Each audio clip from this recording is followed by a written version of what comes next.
Welcome to the Stephen Mansfield audio podcast.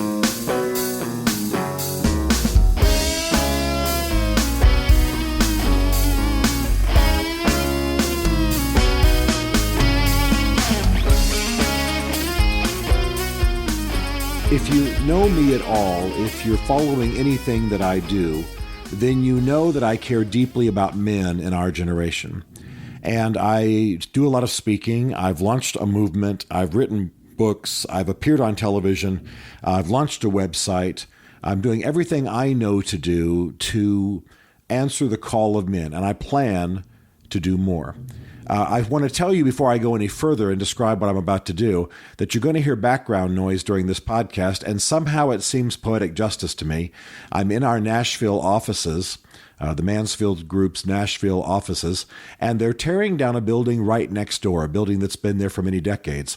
So somehow, I don't know, the testosterone in me just feels like it's fitting that while I talk about some things we've got to change about manhood in our generation, you'll be hearing the sounds of a building being torn down. I don't know. It somehow just makes me feel like it's all of a piece. I'm doing the first podcast in a series today. I don't know exactly how many podcasts it will ultimately be, but I want to talk about men, the challenges of men, the things that we're doing to help men, and just a whole bunch of themes that I think will be helpful to you. And today I want to start with this podcast, which I am titling The War on Men. Now, this is not some crafty way to attack women. If you know me at all, if you listen to what I've taught about women and men, you know that I believe that a righteous man celebrates the accomplishments of women. That this is not a tug of war between what privileges men get and what privileges women get. I don't think we're all fighting for a pie of limited size. I think that what ought to be happening is a mutual encouragement society in which we're helping each other accomplish what we're made to be. I think righteous men should be encouraging women in every way to accomplish their best in God, and I certainly think they should be fathering girls who are absolutely champions and breaking through barriers, every kind of glass ceilings, doing all the wonderful things they're made to do. That is not the problem of men. Let me list the 7 facets as I see them of the war on men. And when I'm done, I think you're going to see that the war on men is really being fought against men by men. And that's something we've got to address. Enjoy, by the way, the sound of rubble falling, both in my words and in the building next door. The first facet of the war on men, I believe, is an absence of engaged men in the home. The vast majority of men today do not have an engaged father in the home. Even if he's there physically, he's not engaged.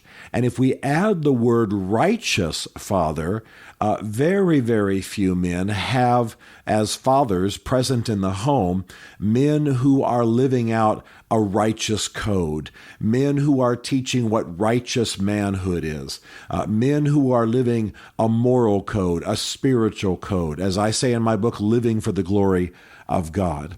So the first thing that assaults a man, the first thing that damages a man who's attempting to live out his life in this world, the first thing a young man encounters as a challenge to great manhood, as I call it, is the absence of a righteous father. We'll talk a lot more about that, but that certainly is the point of the spear in the war on men.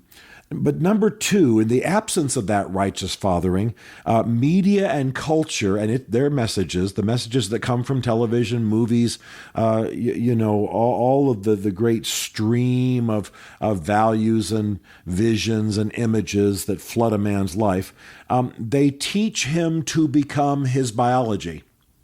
In other words, if a father is not present to teach a young man a moral code, to teach him how to live for the glory of God, to teach him how to aspire to the code, the lifestyle, the modeling of a great man, well, then he's taught to be his biology. He's taught to be violent.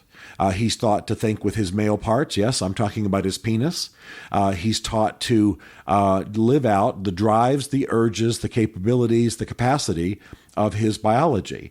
Now, I want to say that a man ought to be allowed in the right context and with the right boundaries to live out the great potential of who he is physically. I got to say, I love being a man.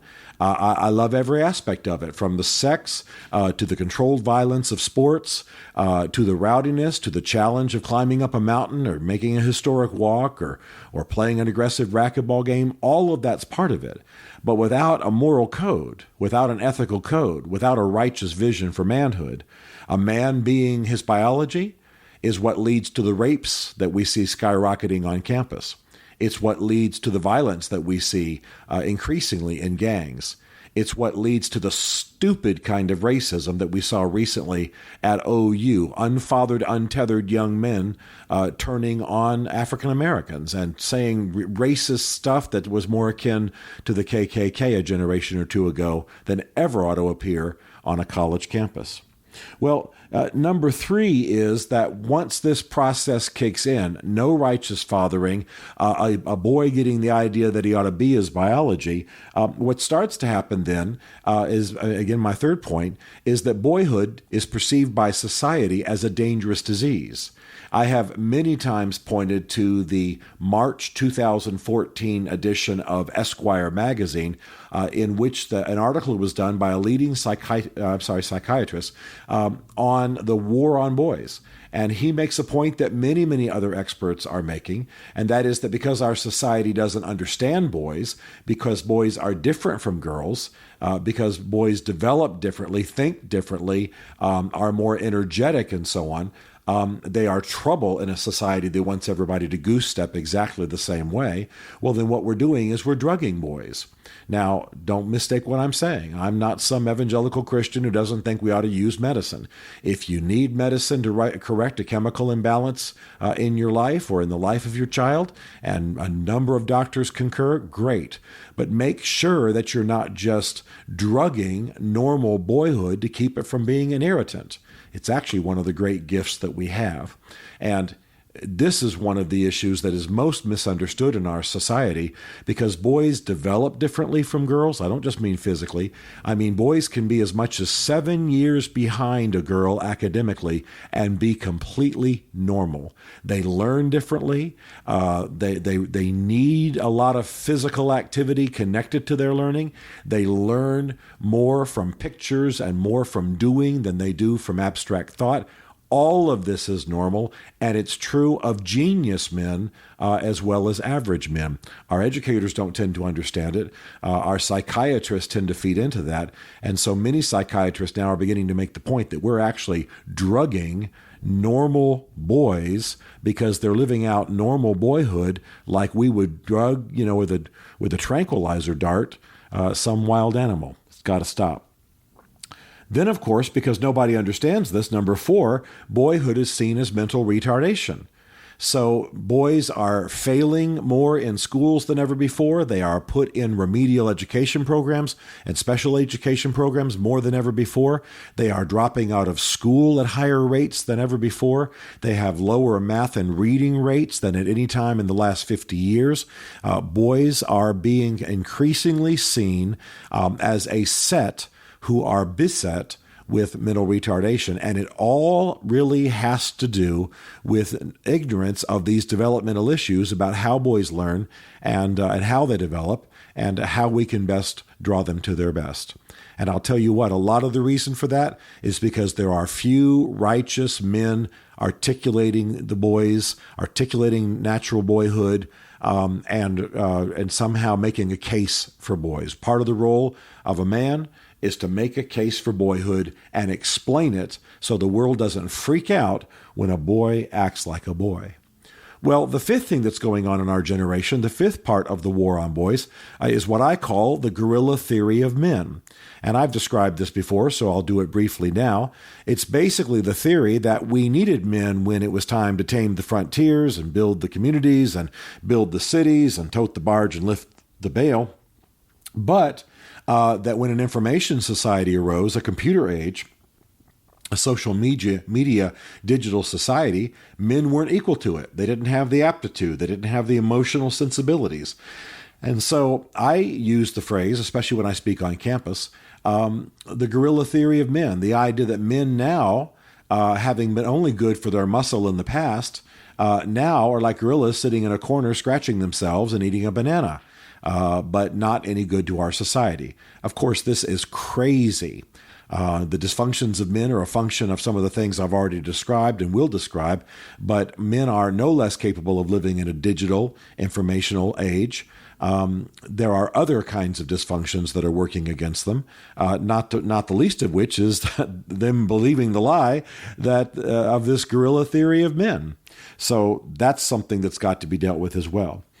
Number 6 is extremely important to us, and it's one of those things that really I don't think we understand the power of it because we've tended to lost the sense of the power of ideas in our generation, and that is the university view of manhood.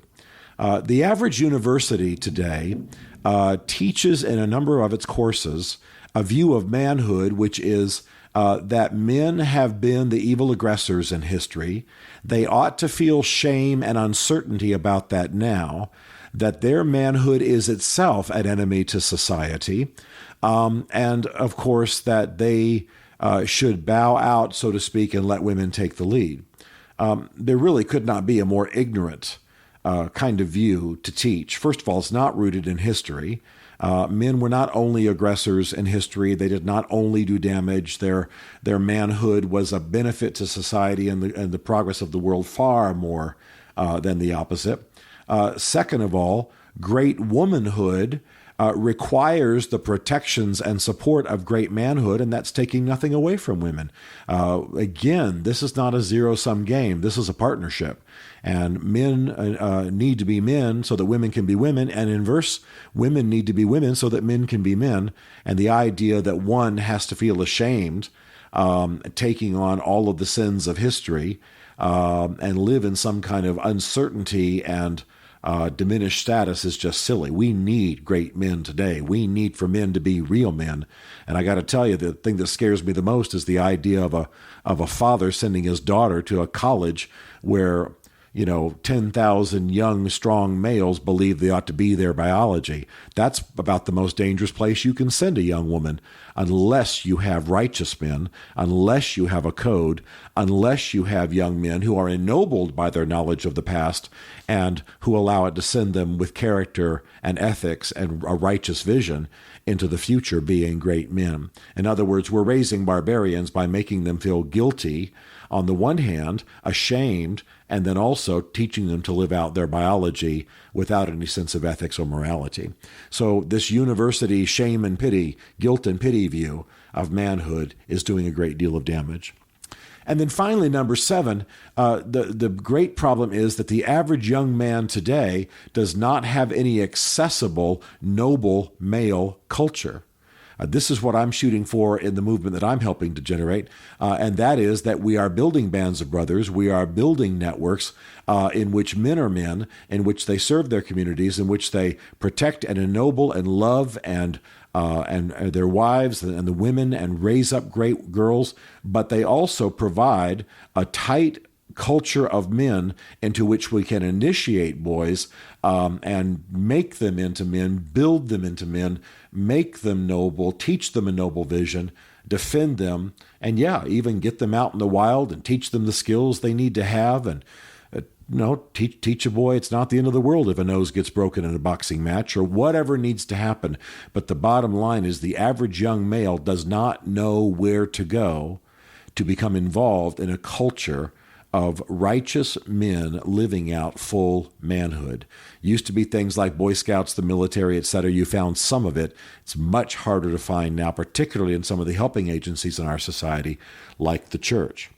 So these are the 7 points, the 7 strategic points, in my view, of the war on men in our generation. No righteous fathers in the home, a culture that says be your biology, which is about the worst thing you can tell young males, boyhood seen as a dangerous disease, boyhood also seen, number 4, as mental retardation, the guerrilla theory of men making men feel like they can't fit the modern age, a university philosophy that says that men should be feeling only guilt and pity about the past and thus should be insecure and hesitant about their manhood going forward, and finally, that there is little accessible male noble culture that is available to young men today.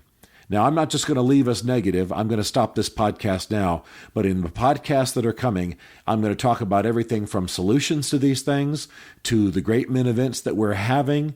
And I really want you to listen to these podcasts. I want you to distribute them. I definitely want you to get Mansfield's Book of Manly Men, which will in turn recommend a whole lot of other books and movies and magazines that will be helpful, and it will call you to great manhood. And by the way, if you're a father listening to this, no reason at all not to put this on in the car while you're driving your young man to school and listen to it with other men. This is not the final word, but it's an important word, and we need to begin to win and turn back the war on men so that we raise up a generation of righteous men who do good in the world and change the definition of manhood for generations to come.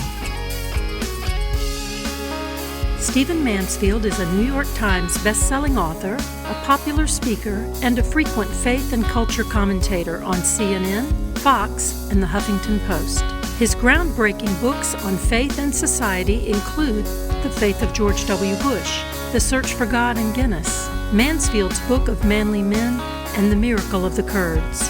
You can learn more about Stephen at stephenmansfield.tv and greatman.us, and connect with him on Facebook and on Twitter under the name Mansfield Writes. The Stephen Mansfield podcast is produced by Isaac Darnell, who also wrote, performed, and produced the Rockin' Podcast theme song. Be sure to rate the Stephen Mansfield podcast in the iTunes Store. This is a Chartwell Literary Group production.